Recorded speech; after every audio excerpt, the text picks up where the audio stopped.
welcome you to the Ask Jeff YouTube channel. Here's today's question. Several years ago, I was offered the opportunity to be baptized in the Jordan River. I decided against it because I'd already experienced believer's baptism. Was this the right decision? Well, that's a great question. And to be quite honest with you, if it was your decision, then it's the right decision. Here's what I mean. When it comes to believer's baptism, that is one of the ordinances of the Bible, that in the Lord's Supper, and it's only a one-time thing. My believer's baptism took place when I was a young child. There is no reason to be baptized a second time, irrespectively of where it is. It is a one-time testimony. Now, let's make our way to the Jordan River. That's an opportunity that I've been to. I have been in the Jordan River. I've experienced how cold the Jordan River is, and it is cold, my friends. So when we talk about the Jordan River, you and I, whoever submitted this question, we're talking about typically taking a tour of the Holy Land. And when we're there, one of the stops is the Jordan River because that's where John the Baptist baptized. And there is a, quote, tradition that people are offered the opportunity to be baptized in the Jordan River. So allow me to share with you my own personal experience.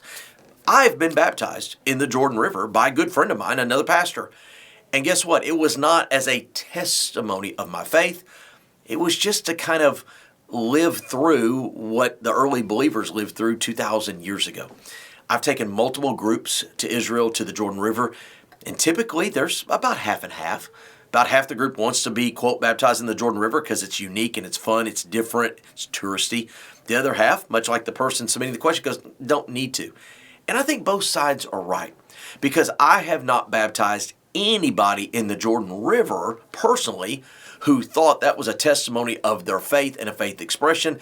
It was really more of a relishing and a remembering and a looking to what the early believers and where they were baptized and kind of walking in their footsteps. So again, I don't think it's right and or wrong to be or not to be.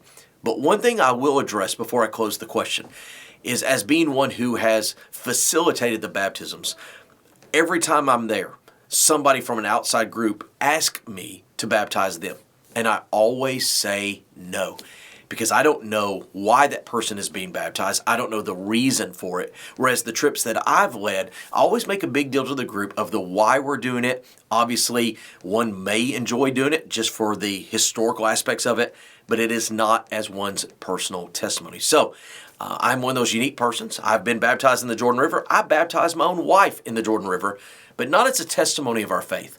More of a walking through the steps of the first believers in the land in which they first walked. Great question. If you have one, send it to AskJeff.net. Maybe your question will be tomorrow's.